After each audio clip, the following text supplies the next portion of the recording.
काय की बात कर रहे हैं अपन अभी कि इनकम टैक्स का रिटर्न कैसे बनाते हैं। एकदम सिंपल है। सबसे पहले ये समझना पड़ेगा कि ईयर क्या होता है। ईयर मतलब 365 डेज, क्लियर। फाइनेंशियल ईयर क्या होता है और कैलेंडर ईयर क्या होता है ये समझना पड़ेगा। कैलेंडर ईयर क्या होता है? 1 जनवरी से 31 दिसंबर। जो 31 दिसंबर 1 जनवरी को न्यू ईयर मनाते हैं वो हो गया कैलेंडर ईयर। लेकिन जो इनकम टैक्स का सिस्टम है वो अलग है। उसमें क्या होता है? फाइनेंशियल ईयर, ठीक है। फाइनेंशियल ईयर कब से शुरू होता है? ठीक है, तो फाइनेंशियल ईयर कब शुरू होता है? 1 अप्रैल से 31 मार्च। अच्छा, अब एक चीज बताओ, 1 अप्रैल 2023 जो कि पिछले साल से 31 मार्च 2024, ठीक है। इस साल 23-24 में इसको क्या बोलेंगे अपन? 23-24 में अपन ने बिजनेस किया या जॉब करी, जो भी करके इनकम जनरेट करी, ठीक है। इस इनकम को अपन ने क्या किया? अर्न किया। फिर अब अभी कौन सा साल चल रहा है? 1 अप्रैल 2024 से 31 मार्च 2025। ये वाले साल में मतलब अपन ने 23-24 में कमाया, 24-25 में अपन क्या कर रहे हैं? इसका, इस इनकम का असेसमेंट करके उस पर टैक्स पटा रहे हैं। असेसमेंट करके टैक्स पटा रहे हैं। तो एक लेमन लैंग्वेज में अपन ये बोल सकते हैं कि जब अपन इनकम अर्न करते हैं तो उस ईयर को क्या बोलते हैं? फाइनेंशियल ईयर, जो कि था अपने एग्जांपल में 23-24। और जब वो साल खत्म हो गया, साल खत्म होने के बाद ही अपन चेक करेंगे कि अपन ने टोटल कितनी इनकम अर्न करी है और उस पर अपन टैक्स कैलकुलेट करेंगे और टैक्स पटाएंगे। उसको क्या बोलते हैं? Assessment year. तो जब मैं फाइनेंशियल ईयर 23-24 बोल रहा हूँ उसका मतलब क्या हो गया? उसका मतलब ये भी है कि असेसमेंट ईयर 24-25, ठीक है। तो क्लाइंट आके दोनों तरीके से बोल सकता है कि मेरा फाइनेंशियल ईयर 23-24 का रिटर्न कर दो, या फिर कोई क्लाइंट आके क्या बोलेगा? 24-25 का रिटर्न कर दो। उसका मतलब ये है कि असेसमेंट ईयर 24-25 जो कि होता है फाइनेंशियल ईयर 23-24, ठीक है। तो सबसे पहले मैंने क्या बताया? फाइनेंशियल ईयर और असेसमेंट ईयर, ठीक है। अब इनकम क्या होती है? जो जॉब कर रहे हैं उनके लिए सैलरी उनकी इनकम हो गई। जो बिजनेस कर रहे हैं उनके लिए क्या हो गया? सेल्स, जो भी बिक्री हुई माइनस एक्सपेंडिचर, वो हो गई इनकम, ठीक है। अब इनकम टैक्स क्या होता है? गवर्नमेंट ने अलग अलग रेट बता के रखा है कि कोई अगर यदि 0 से 2.5 लाख तक कमाता है तो उस पर इतना रेट लगेगा, 2.5 से 5 लाख तक कमाता है तो उसमें इतना रेट लगेगा, 5 एंड अबव कमाता है तो उसमें इतना रेट लगेगा। इनको बोलते हैं स्लैब रेट, ठीक है। तो डिपेंडिंग अपॉन द इनकम उनका रेट ऑफ टैक्स कैलकुलेट हो जाता है। और जो भी उनकी इनकम है, फॉर एग्जांपल उनकी इनकम आई 12 लाख, तो और जो भी रेट ऑफ टैक्स है फॉर एग्जांपल 30%, तो 12 लाख का 30% इनको टैक्स पटाना पड़ेगा। एकदम सिंपल है। अपन लोग सॉफ्टवेयर का यूज करते हैं तो अपन को ज्यादा परेशानी रेट को लेके नहीं होगी, क्योंकि सॉफ्टवेयर अपने आप रेट कैलकुलेट कर लेता है। अब एक न्यू और ओल्ड प्रोविजन है इनकम टैक्स में। न्यू और ओल्ड में क्या लफड़ा है? न्यू प्रोविजन में क्या है? व्हाइट बोर्ड है ना, हाँ, कि गवर्नमेंट ने जो टैक्स रेट है उसको कम कर दिया है। और स्लैब मतलब जैसे यहाँ पे क्या बोले, 0 से 2.5 लाख में कोई टैक्स नहीं लगता है। अगर यदि आपकी इनकम 2.5 लाख से कम है तो कोई टैक्स नहीं लगेगा। उसको गवर्नमेंट ने एक तरीके से उसमें रिबेट डाल के 0 से 5 लाख तक बोल दिया कि कोई टैक्स नहीं लगेगा। किसमें? न्यू रिजीम में। तो अपन को, और ओल्ड रिजीम, अपन को कई बार चेक करना रहेगा कि न्यू रिजीम में क्या हो रहा है, टैक्स कितना आ रहा है, और ओल्ड रिजीम में कितना आ रहा है टैक्स। अच्छा, अब हेड्स ऑफ इनकम क्या होते हैं? हाँ, वेरी गुड। कौन बोला? आप बोले। ठीक है मैम, डस्टर का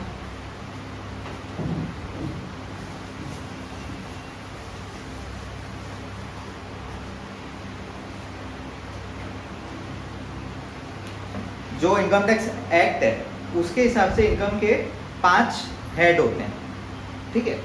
पहला, कोई किसी की कमाई कैसे हो सकती है? सैलरी मिल रही है उसको, जॉब करते हैं सैलरी मिल रही है।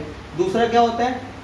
रेंटल इनकम, किराए में दे दिए, तीसरा क्या होता है, बिजनेस कर रहे हैं तो उसको बोलते हैं profit and gains from business profession, PGBP, profit and gains from business and profession.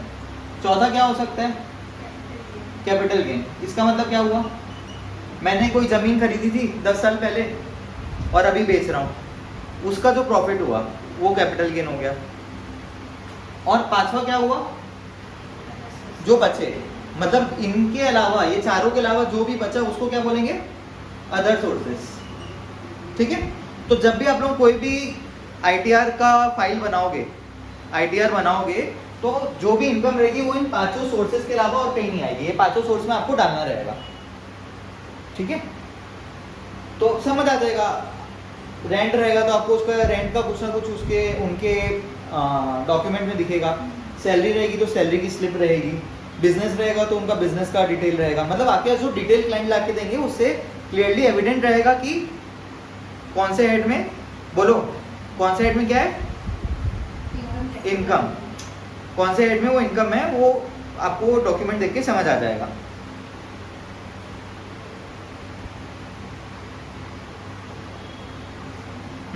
अब एक इंपॉर्टेंट कंसेप्ट होता है TDS, TCS और एडवांस टैक्स। एकदम इजी भाषा में समझने के लिए इसका अलग से ऑलरेडी वीडियो अपलोडेड है, वो आप लोग देख लेना। इजी भाषा में TDS क्या होता है, फॉर एग्जांपल यहाँ पे A है और B है। A ने B को कुछ सेल किया, ठीक है, तो B क्या देगा, A को अमाउंट देगा, रुपए देगा। गवर्नमेंट ने एक नियम लाते हैं कि जब भी कोई किसी को सेल करेगा तो अगर 100 रुपए का माल सेल हुआ, 100 रुपए में से 10 रुपए आप गवर्नमेंट के पास जमा कर देना। ठीक है, तो B जब A का 100 रुपए देगा तो A को 100 रुपए नहीं 90 रुपए देगा और 10 रुपए गवर्नमेंट के पास जमा कर देगा B। किसके नाम से, A के नाम से। गवर्नमेंट बोलेगी कि A बेच रहा है, A की इनकम हो रही है, A के पास रुपए आ रहे हैं, तो गवर्नमेंट बोलेगी कि हमको कुछ एडवांस में टैक्स भी मिल जाए, हमको पता भी चल जाए कि A ने B को सेल करा है ना। इस पर्पस को फुलफिल करने के लिए गवर्नमेंट ने TDS का कंसेप्ट लाया, जिसको बोलते हैं टैक्स डिडक्टेड एट सोर्स। ठीक है, तो B ने A के नाम से 10 रुपए जमा करा दिया और A को कितना दिया, 90 रुपए। क्लियर यहाँ तक, ये हो गया कंसेप्ट ऑफ TDS। अब एक डॉक्यूमेंट होता है जिसको बोलते हैं 26AS। ठीक है, B जब 10 रुपए जमा करेगा तो वो अपना क्या करेगा, TDS का रिटर्न भी फाइल करेगा और उसमें क्या लिखेगा, A के नाम से मैंने 10 रुपए जमा किया। A के 26AS में दिखेगा B के नाम से 10 रुपए। ठीक है, तो ये A का 10 रुपए सरकार के पास पहले से जमा है। अब मान लो A ने फाइनेंशियल ईयर 23-24 में कमाया XYZ रुपए, उसकी कमाई पे इनकम टैक्स आ रहा है 100 रुपए, तो 100 रुपए में से 10 रुपए तो पहले से ही जमा था, 90 रुपए उसको जमा करना है। ऐसे काम करता है 26AS। तो जब भी आप लोग रिटर्न बनाएंगे तो 26AS को इंपोर्ट करना है। सॉफ्टवेयर में जगह रहती है, सॉफ्टवेयर का ट्यूटोरियल वीडियो मिल जाएगा। कोई भी रिटर्न बना रहे हो, सबसे पहले स्टेप क्या है, एकदम बेसिक, इंपोर्ट 26AS। क्लियर। अब एक होता है AIS, TIS। ये कुछ नहीं है, ये इंफॉर्मेशन सिस्टम है। मतलब अपन ने साल भर में शेयर खरीदा, बेचा, कहीं इन्वेस्ट किया, उसकी सबकी डिटेल, जमीन खरीदी, सब डिटेल AIS में आ जाता है। और AIS का समरी को TIS बोलते हैं। मतलब TIS का बड़ा फॉर्म AIS है, इसको समराइज कर दोगे डिटेल सेम रहेगी। TIS में टोटल रहेगा, AIS में डिटेल में रहेगा।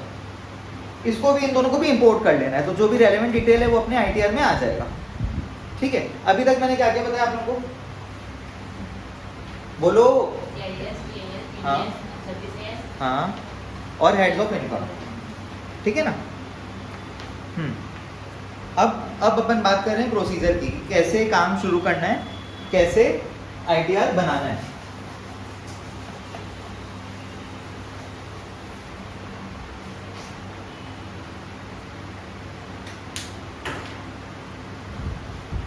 सबसे पहला पॉइंट क्या है, सबसे पहला पॉइंट है go through ITR and computation for last 3 year and check following.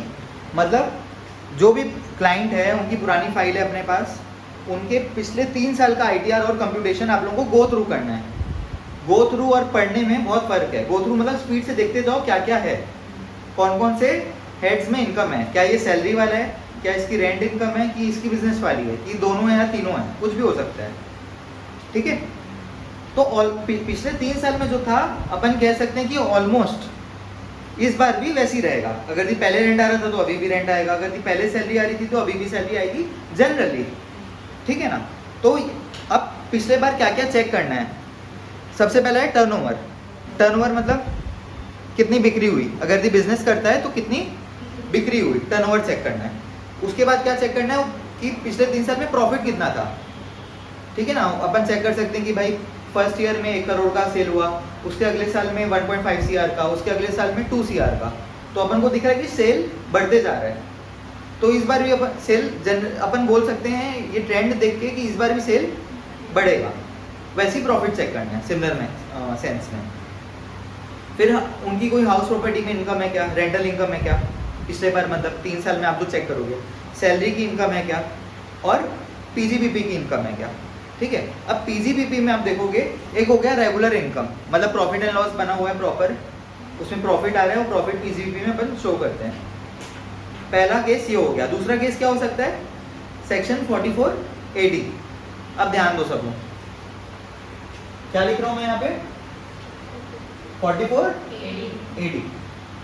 ये क्या है, प्रिजम्पटिव स्कीम है। मतलब गवर्नमेंट क्या बोलती है कि जो छोटे बिजनेसमैन हैं उनको ज़्यादा परेशानी ना हो। ऐसे कई सारे बिजनेसमैन है ना जो अपना अकाउंट्स मेंटेन नहीं करते हैं, प्रॉपर अकाउंटिंग नहीं करते हैं, तो उनको परेशानी ना हो, इसलिए गवर्नमेंट ने ये सेक्शन लाया 44 AD। इसमें क्या लिखा है कि जिनका भी टर्नओवर सेल्स 2 करोड़ से कम है, पहला पॉइंट क्या है कि सेल्स किससे कम रहनी चाहिए, 2 करोड़ से कम रहना चाहिए।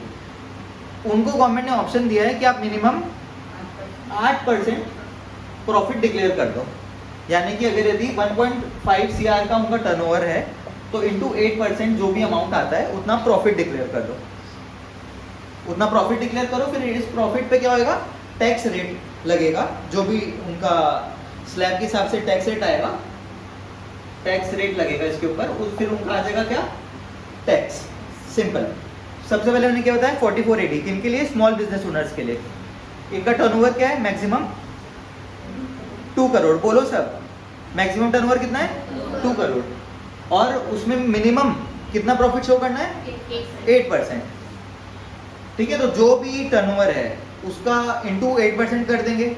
ये सब सॉफ्टवेयर में डालने की जगह है, टर्नओवर डालोगे वो अपने आप 8% कैलकुलेट कर देगा। ठीक है ना, आपको बस टर्नओवर डालना है तो वो अमाउंट आ जाएगा प्रॉफिट का। फिर प्रॉफिट पे क्या कैलकुलेट होता है, टैक्स। टैक्स कैलकुलेट हो जाएगा, टैक्स पे करा दो, सिंपल। अब इसमें एक गवर्नमेंट ने डिजिटल पेमेंट्स को बढ़ावा देने के लिए एक और इंसेंटिव दिया है कि अगर यदि आपकी दुकान है और आप सेल्स कर रहे हो और आपकी 95% सेल्स क्या है, QR कोड वाली है, डिजिटल है, डिजिटल सेल्स है, मतलब जो भी रिसीट आ रहा है सेल्स का अगर वो डिजिटल है तो आप 8% की जगह 6% डिक्लेयर कर सकते हो, कम प्रॉफिट शो कर सकते हो, तो कम टैक्स पटाना पड़ेगा। लेकिन ये कब, जब 95% सेल्स आपकी क्या है, QR कोड वाली या डिजिटल बोलो, डिजिटल है, वर्ड डिजिटल यूज हुआ है। ठीक है ना। ये कौन सा सेक्शन था, 44 AD। ध्यान रखना सब। तो जो अपना पहला पॉइंट है कि स्टडी लास्ट ईयर ITR, अपन अभी वो डिस्कस कर रहे हैं। आपको लास्ट ईयर के ITR में देखना है कि क्या इनका पिछले बार का जो ITR बना है वो 44 AD उसमें लिखा हुआ है क्या, समझ आया। 44 AD लिखा हुआ है, उसका मतलब क्या हुआ कि वो उनका जो भी सेल्स का अमाउंट है उसका 8% के हिसाब से वो प्रॉफिट कैलकुलेट करके उसमें टैक्स पटा रहे हैं। अब दूसरा सेक्शन क्या है, 44 AD है, ये किसके लिए है, वेरी गुड,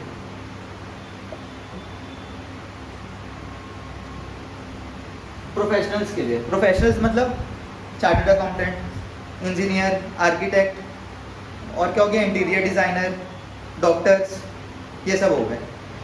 जो लोग सर्विस प्रोवाइड करते हैं, प्रोफेशनल है, उनको गवर्नमेंट ने बोला कि अगर यदि आपका टर्नओवर 50 लाख से कम है या मैक्सिमम 50 लाख है तो आप क्या करना कि आपकी जो भी इनकम है या जो भी रिसीट्स है, जो भी पेमेंट आपके पास आया, उसका 50% आप क्या डिक्लेयर कर देना, प्रॉफिट।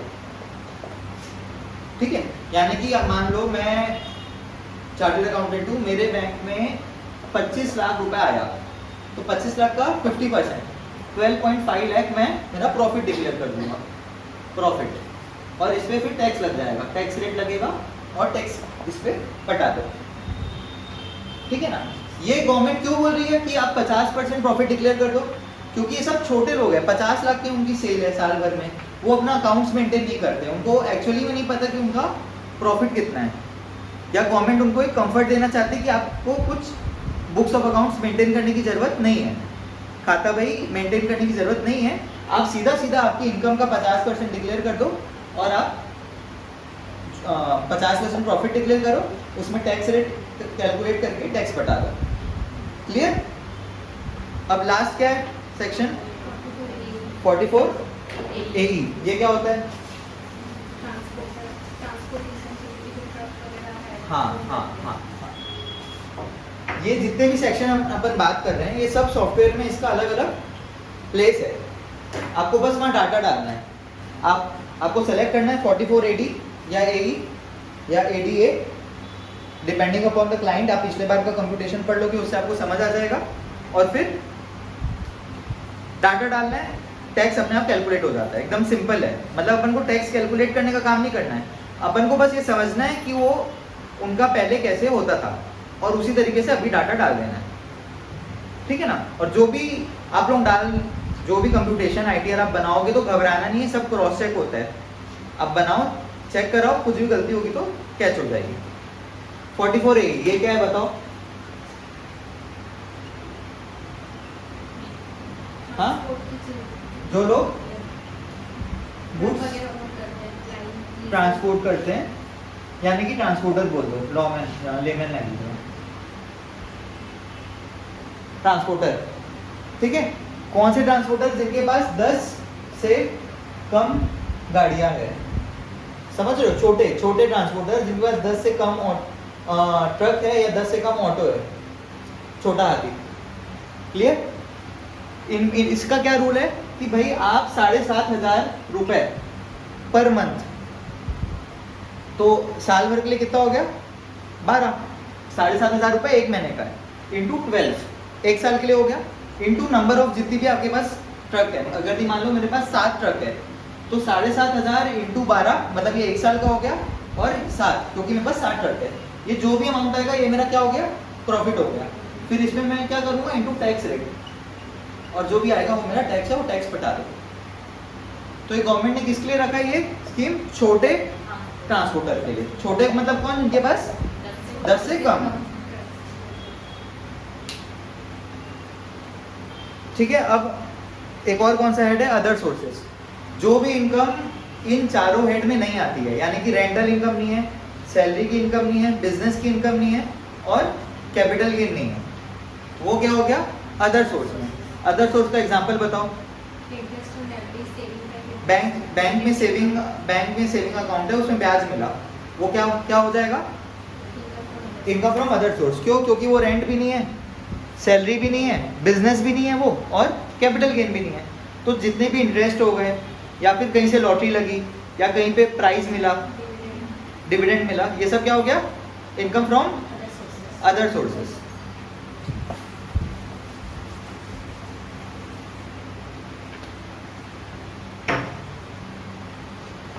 अब कैपिटल गेन। ठीक है, कैपिटल गेन क्या होता है? जब भी अपन कोई कैपिटल एसेट को बेचते हैं और उसमें प्रॉफिट कमाते हैं, उसको क्या बोलते हैं? Capital gain. कैपिटल एसेट क्या क्या हो सकता है? शेयर्स, कोई भी कंपनी के शेयर, या कोई जमीन हो सकती है, या क्या हो सकता है? ज्वेलरी, या गोल्ड बोल लो आप, और भी बहुत सारे हैं। हो सकता है कि मेरे पास कोई पेंटिंग हो, वो पेंटिंग रखी थी मेरे पास और आज बहुत महंगी में वो पेंटिंग बेच दिया, तो ये जो भी इनकम होगी इसको क्या बोलेंगे? Capital gain. ठीक है। अब आ गया डिडक्शन। डिडक्शन क्या होता है? गवर्नमेंट ने बोला कि अगर यदि गवर्नमेंट को कुछ कुछ चीज़ें प्रमोट करनी थी, जैसे कि हेल्थ इंश्योरेंस, लाइफ इंश्योरेंस, बच्चों को स्कूल में पढ़ाओ, तो अब गवर्नमेंट बोली कि आप ये सब चीज़ें करते हो तो उसमें आपको इनकम टैक्स में छूट मिलेगी। उसके अलग अलग सेक्शन है, उसको अपन सॉफ्टवेयर में डालते हैं उन सेक्शन की जगह में कि आपने आपका हेल्थ इंश्योरेंस कराया तो कितना खर्चा हुआ, वो आप डालोगे तो सॉफ्टवेयर कैलकुलेट कर देगा कि कितनी छूट मिलनी चाहिए। बच्चों की ट्यूशन फीस की छूट मिलती है, ये सब ओल्ड प्रोविजन में होता है, ठीक है। और फिर क्या देखना है अपन को, अभी अपन क्या कर रहे हैं, अभी अपन पिछले साल का कंप्यूटेशन और आईटीआर को स्टडी कर रहे हैं। जो जो पॉइंट मैं बताया अभी, जो सेक्शन बताया, वो सब स्टडी मतलब पिछले बार के आईटीआर में देखना है कि ये सब सेक्शन लिखे थे क्या, ठीक है। अब फिर और क्या देखना है इसमें अपन को पिछले बार के आईटीआर में कि कितना टैक्स पे हुआ है। पिछले बार मान लो 10,000 हुआ है तो इस बार 10 लाख टैक्स पे जनरली नहीं होएगा। पिछले बार 10,000 हुआ है तो इस बार 11-12 हज़ार हो जाएगा। समझ आ रहा है लॉजिक? अब काम कैसे शुरू करना है, सबसे पहले अपन को जितने भी क्लाइंट है उनको बोलना है कि बैंक स्टेटमेंट आप एक्सेल फॉर्मेट में दीजिए, बैंक से मंगवा के पेन ड्राइव में या ईमेल में। कोशिश यही करना है कि अपन को बैंक स्टेटमेंट एक्सेल में मिले, ठीक है। तो एक्सेल से क्या होएगा कि जो भी क्रेडिट साइड है, क्रेडिट मतलब बैंक में जो रुपए जमा हो रहा है, जो इनकम होती है, उसका अपन टोटल कर सकते हैं फॉर्मूला लगा के, फिल्टर लगा के। बहुत स्पीड से होएगा ना, अगर 100 पेज का अगर यदि बैंक स्टेटमेंट है और वो पेज में आ गया तो टोटल करने में तकलीफ हो जाएगी, है ना। कई बार बैंक स्टेटमेंट में भी ऊपर में दिया रहता है कि साल भर में टोटल क्रेडिट कितना हुआ है, वो भी देख सकते हैं। ये अपन क्यों चेक कर रहे हैं, टोटल बैंक अपन जनरली ये मानते हैं कि बैंक में जितना भी रुपए जमा हुआ है, हाँ, वो सेल्स का रुपए है। समझ आ रहा है?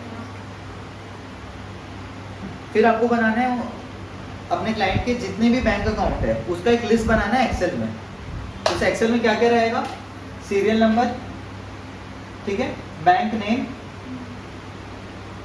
अकाउंट नंबर और अकाउंट टाइप, ठीक है। तो सीरियल नंबर 1 2 3 4 ऐसे जितने बैंक है सबका डिटेल में एक एक्सेल बनाना है। बैंक नेम आ गया BOB, union bank, Axis, account number आ जाएगा, saving account, current account, saving account, XYZ, ठीक है।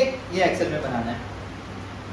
और जब आप बैंक स्टेटमेंट चेक करोगे तो उसमें आपको ये चेक करना है मैडम, उसमें आपको ये चेक करना है कि कोई भी एबनॉर्मल अमाउंट तो जमा नहीं हुआ है या एबनॉर्मल अमाउंट पेमेंट तो नहीं हुआ है। एबनॉर्मल अमाउंट मतलब हाई वैल्यू ट्रांजैक्शन, कोई भी ट्रांजैक्शन विच आर इन, मतलब आप देख रहे हो कि कोई बैंक स्टेटमेंट है उसमें सब में लाखों में ट्रांजैक्शन हो रहे हैं, और इसी बैंक स्टेटमेंट में कोई अगर करोड़ों के फिगर का ट्रांजैक्शन दिख गया या करोड़ का ट्रांजैक्शन दिख गया तो ये नॉर्मल हो गया, लाख वाला नॉर्मल है। अब कोई आप स्टेटमेंट देख रहे हो जिसमें हजारों में ट्रांजैक्शन हो रहा है और उसमें लाख वाला ट्रांजैक्शन दिख गया तो ये हाई वैल्यू हो गया। तो चेक करना है, इससे चेक करने से क्या पता चलेगा। फॉर एग्जाम्पल आपने एक बैंक स्टेटमेंट देखा जिसमें हजारों में ट्रांजैक्शन हो रहा था, एक एंट्री दिखी जो कि थी 25 लाख रुपए उनके बैंक में जमा हुआ है, तो ये उनसे अपन को पूछना पड़ेगा कि सर ये काय का है, तो बताएंगे हाँ ये याद आया कि ये मैंने एक ज़मीन बेची थी, उसका रुपया आया था तो वो मैंने बैंक में जमा करा था।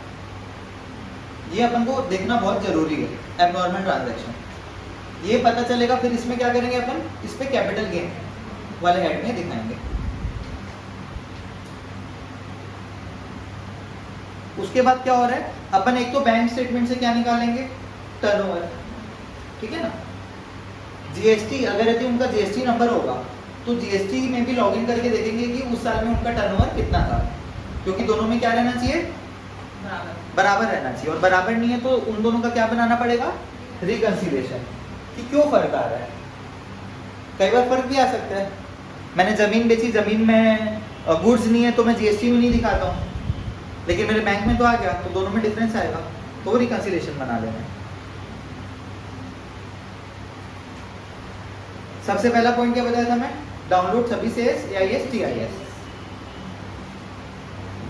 कई बार 26 AS AIS TIS बहुत बड़ा रहता है, मतलब मान लो 50 पेज का क्या है 26 AS है, तो उसका समरी बनाना रहेगा अपन को, ठीक है। समरी में क्या, जैसे 26 AS में क्या लिखा रहेगा, 26 AS ऊपर हेडिंग रहेगी, यहाँ पे लिखा रहेगा पार्टी का नाम और वो कौन से नेचर का ट्रांजैक्शन कर रहा है, सेक्शन नंबर लिखा रहेगा, टोटल अमाउंट, जैसे बी ने ए को 100 रुपये दिया था और बी ने ए का 10 रुपये काट लिया था, तो ऐसा लिखा रहेगा, ठीक है ना, यहाँ बी आएगा, ठीक है। और बी ने अगर यदि ए का ऐसे साल भर में 10-12 बार मतलब कट करा रहेगा तो उसका डिटेल रहेगा कि कभी 100 रुपये में 10 रुपये काटा, 200 रुपये में 20 रुपये काटा, 400 में 40 काटा, ऐसा बी का पूरा ट्रांजेक्शन का डिटेल दिया रहेगा। और ऊपर में क्या दिया रहेगा, टोटल दिया रहेगा कि बी ने साल भर में कितना ए का टीडीएस डिडक्ट करा है। तो अपन को ये जो पहला वाला रो है ना, इसकी समरी बनाना है। यहाँ पे बी आ गया, यहाँ पे मान लो सी ने भी डिडक्ट किया था, ऐसे लेके बहुत सारी पार्टियों का नाम आ सकता है। तो बी ने टोटल कितना किया ये एक्सेल में लिखना है, सी ने टोटल किया वो एक्सेल में लिखना है, डी ने कितना किया वो एक्सेल में लिखना है, और एक्सेल का टोटल लगा रहे हैं, सो दैट एक समरी बन जाए 26 से इसकी चेक करने में वो काम आता है।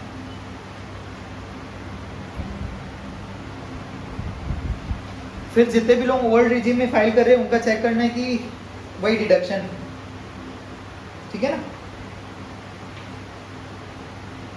और अदर सोर्स की इनकम जरूर चेक करना है, सेविंग अकाउंट का इंटरेस्ट रहेगा, ठीक है, एफडी का इंटरेस्ट रहेगा, वो सब चेक करना है। अब जो भी अपन कंप्यूटेशन बना रहे हैं वो सॉफ्टवेयर के थ्रू बना रहे हैं, मैम ध्यान है, जो भी अपन ये बना रहे हैं किसके थ्रू बना रहे हैं, सॉफ्टवेयर के थ्रू बना रहे हैं। जो भी डाटा डालना है सॉफ्टवेयर में डालना है और फिर सॉफ्टवेयर अपने आप कंप्यूटेशन बना के दे देगा कि कितना टैक्स आ रहा है।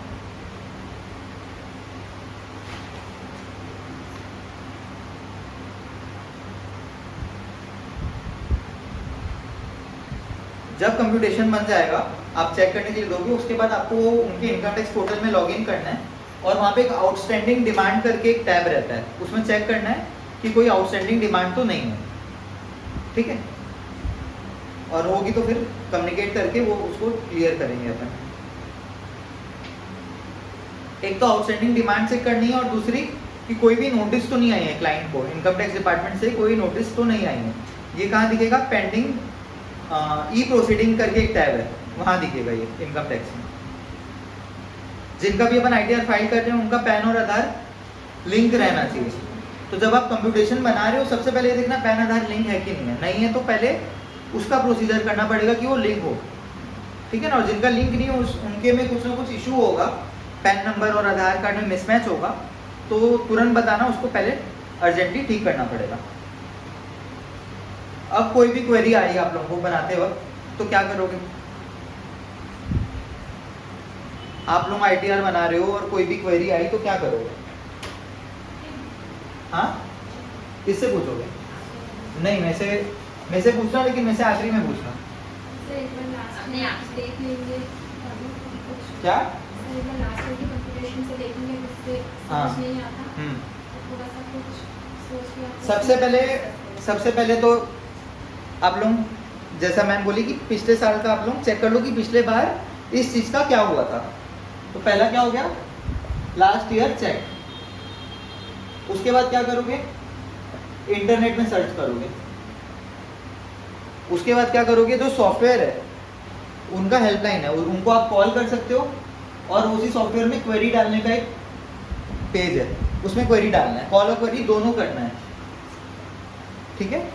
कॉल में ठीक, अगर ये समझ नहीं आया तो फिर क्वेरी भी डाल देना है।